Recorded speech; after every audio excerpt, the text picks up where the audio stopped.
Halo, dengan Bang Ipi di sini. Terima kasih kepada MSI yang udah minjemin unitnya sehingga bisa aku review. MSI Claw 8 AI Plus akhirnya nongol di Indonesia. Wallpapernya naga. Ditenagai Intel Core Ultra 7 258V, which is generasi yang lebih baru dengan performa yang lebih powerful sekaligus lebih hemat daya daripada pendahulunya. Baterainya gede, 80 watt hour. ROG Ally X ketar-ketir. Wah, ada yang nyamain nih baterainya. Bahkan si MSI ini lebih ngebut loh. Ntar aku kasih benchmarknya ya. Aku bandingin bentar. Layarnya gede, 8 inch ya.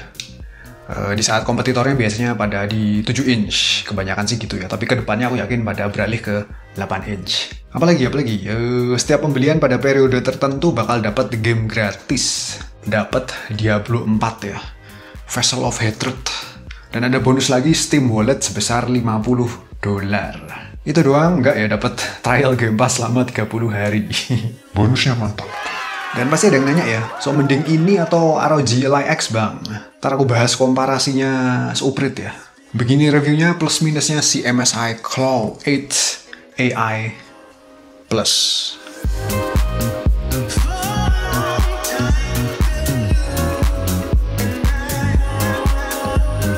Aku bahas performanya dulu, jadi selain menggunakan prosesor generasi terbaru, kapasitas RAM-nya ini gede banget. 32 GB ya. Kompetitornya paling di 24 GB atau paling cuma 16 GB doang. RAM yang gede, experience-nya kerasa banget pas aku navigasi Windows ya. Buka software multitasking kerasa lebih satset. Terus untuk storage-nya ini udah 1 TB dengan tipe SSD yang kecil kayak gini. Terus lebih kencang mana bang sama si ROG Ally X? Pasti banyak yang kepo ya. Langsung aku bandingin aja hasil benchmark game-game berat berdasarkan arsipnya ROG Ally X yang dulu pernah aku review. Dan walaupun versi gamenya beda, aku yakin hasil benchmarknya nggak bakal terlalu beda berdasarkan pengalamanku. Hasilnya ternyata boom, bisa dilihat aja. Jadi secara overall pada nominal thermal design power atau TDP yang sama, 17 watt dan 30 watt, MSI Claw 8 AI Plus mostly unggul. Rata-rata frame per second atau FPS yang didapetin nyaris selalu lebih tinggi. Bahkan pada beberapa game berat kayak Cyberpunk sama Metro Exodus, selisihnya lumayan banyak.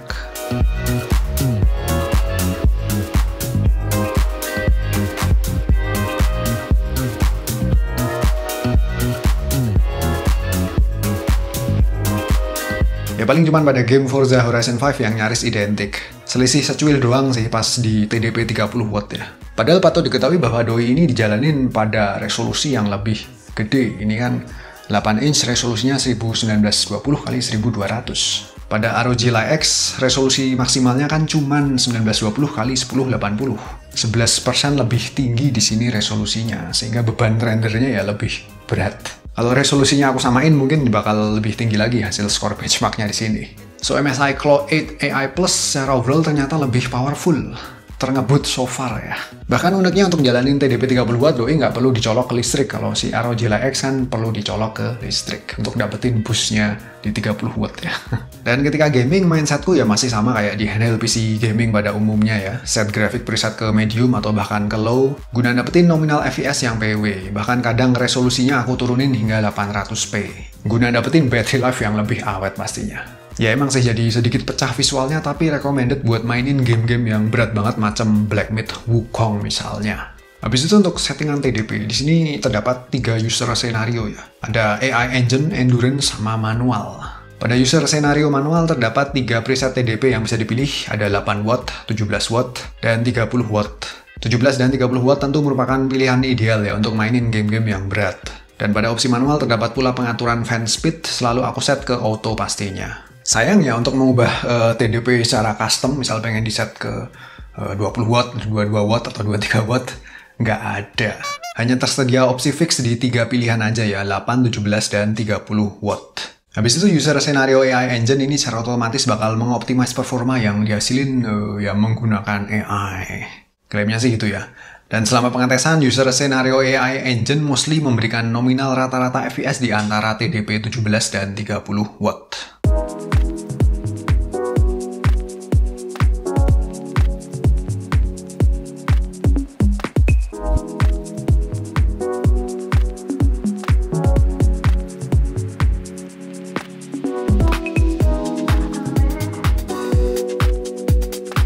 Dan tak lupa terdapat user scenario endurance. Kalau ini buatku pribadi kepake buat misal lagi di Windows-nya lagi download game ya, aku set ke situ biar lebih awet baterainya. Karena bakal melimit frame rate di 30 fps sekaligus mengurangi konsumsi daya. Nah, experience kita gaming tentu aku prefer gaming di 17 watt ya. Kalau ya misal gamenya berat banget kadang aku naikin ke 30 watt. Tapi di 17 watt merupakan sweet spotnya karena ya baterainya tentu bakal lebih awet. Dan pada TDP 17 watt, bunyi fan-nya relatif agak berisik. Aku nggak ngukur berapa dB sih tingkat noise-nya, tapi kurang lebih ya lebih sunyi daripada kebanyakan handheld PC gaming pada TDP yang mirip. Kemudian layar, ya ini layarnya gede ya, 8 inch, tentu lebih enak disawang. Bapak-bapak yang matanya minus kayak aku lebih nikmat ya. Dan layarnya juga udah support variable refresh rate alias VRR. Overall kualitas layarnya termasuk cukup baik. Nah, karena layarnya yang gede, tentu bodinya juga ikutan gede ya. Ini beratnya lumayan, 700 berapa nih? 96 gram, sekitar 900 lagi, sekitar 100-an gram lebih berat daripada para kompetitornya. Ya, buatku sih beratnya masih manusiawi ya. Lumayan hitung-hitung gaming sambil workout ya. Habis itu dari sektor software bawaan MSI Center. Aku suka sama responnya yang satset. Experience-nya kayak ini ya. Kayak MSI Claw 7 yang dulu pernah aku bahas. Pencet tombolnya, hub, langsung nongol. Buka quick settingnya, hub, langsung nongol. Hub, nutup, hub. Dan yang improve adalah kini pada menu quick setting terintegrasi dengan Xbox Game Bar.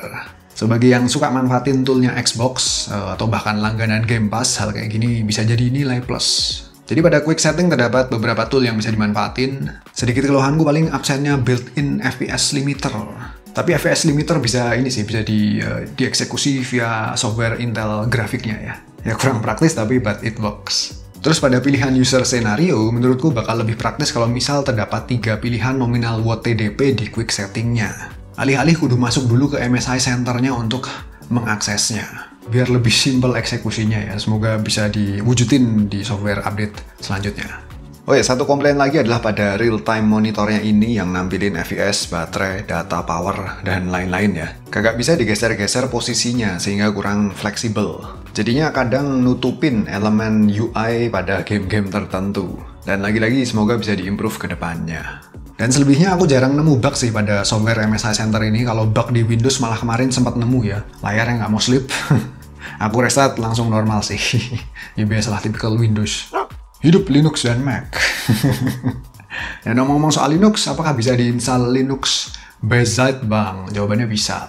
Tapi saat ini masih belum support pengaturan TDP dan macam-macam ya. Belum sempurna, masih ada kendala pada drivernya Intel. So, pakai Windows adalah pilihan paling ergonomis saat ini. Anyway, balik lagi ke soal experience, gimana dengan kontrolnya, button-buttonnya, apakah PW. Jadi kehadiran Hall effect pada analog serta trigger-triggernya tentu menjadi nilai plus ya. Bikin doi lebih durable. Nggak usah takut ngedrift analognya. Dan analognya ini terasa loncer ya. Minim resistensi namun presisi. Tapi jujur aku lebih suka analog yang rada seret ya, yang rada keset. Kurang demen sama yang loncer kayak gini. Trigger yang bagian atas kliki. Kalau yang bawah empuk ya. Belakangnya ini ada 2 tombol. Bisa difungsiin sebagai makro atau kombinasi tombol. Bisa di set di software yang MSI Center. Tombol D-pad, ini D-padnya rada keras. Kalau ABXY-nya terasa tegas ya. Rada berisik. Dan tak lupa ada LED pada analognya, bahkan button ABXY-nya juga bisa nyala. Sesuatu sekali. Lagi-lagi bisa di-set di software MSI Center, bisa di-custom warnanya dan polanya. Oh ya, gyro pastinya hadir, tapi aku belum nemuin kulikan tingkat sensitivity sama dead zone yang pas untuk all around. Intinya dari sektor kontrol, sedikit keluhanku paling di tombol MSI Center serta tombol quick settingnya, jadi kudu dipencet dengan tegas. Biar dia bisa mengeksekusi dengan semestinya, karena kalau dipencetnya secara lemah lembut kadang dia nggak nongol kan. Kudu ditenat ya. Ya, terlepas dari sedikit keluhan tersebut, secara keseluruhan tergolong PW tombol-tombolnya, gripnya juga enak, lengkungan bodinya pas di tanganku. Terus untuk overall desainnya rada elegan sih, kagak kering ya. Ya apa ya, selera bapak-bapak kayak aku prefer yang kayak gini sih daripada yang gamers banget. Apalagi kalau LED-nya dimatiin, tambah cakep. Build quality bodinya cukup solid, namun pada bagian belakang body, feel, dan tampilan plastiknya menurutku rada kurang premium. Lalu kelengkapan port dilengkapi Thunderbolt 4 sebanyak 2 buah, terus ada port micro SD pula, ada fingerprint pada permukaan tombol powernya, dan tak lupa ada audio jack ya. Oh ya, speakernya patut aku mention ya, ini output volumenya ternyata kencang, rada beda dari kompetitornya, terus bass-nya juga cukup kerasa. Move on ke sektor baterai, ini yang ditunggu-tunggu ya. Baterai 80 Wh seberapa awet sih? Kapasitasnya samaan dengan ROG Ally X soalnya. Ya seperti biasa aku jajal benchmark looping ya, Forza Horizon 5 pada resolusi FHD tepatnya di 1920x1080.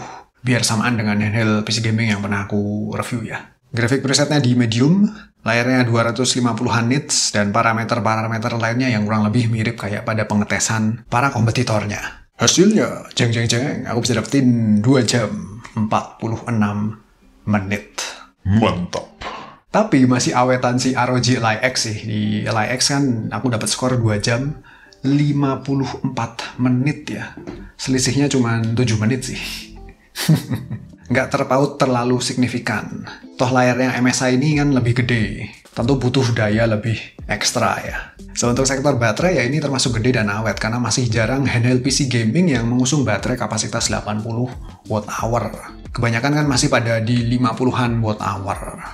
Oke, MSI Claw 8 AI Plus. Kalau ngomongin soal harga, doi ini lebih mahal sejuta daripada kompetitornya ya.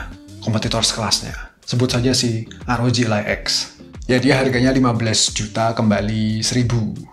Namun hal tersebut masih sangat sebanding berkat tambahan value yang ditawarin. Seperti performa yang lebih ngebut berdasarkan komparasi benchmark yang udah aku tunjukin di awal tadi. RAM yang turah-turah ya 32 GB, layar yang lebih gede 8 inch. Apalagi analog sama triggernya udah Hall effect. Belum lagi bonus-bonusnya ya. Bonus game Diablo 4 dan bonus-bonus lainnya yang udah aku sebutin tadi. Ya oleh karena itu handheld PC gaming Windows ini layak aku kasih skor review di 4,5 dari 5 bintang recommended. Dan aku saranin untuk beli doi di bulan Maret ini aja ya, karena promo bonus-bonusnya masih available biar lebih worth it. Gitu aja reviewnya, jangan pelit kasih sub sama like-nya kalau terbantu. Salam bapak-bapak gaming.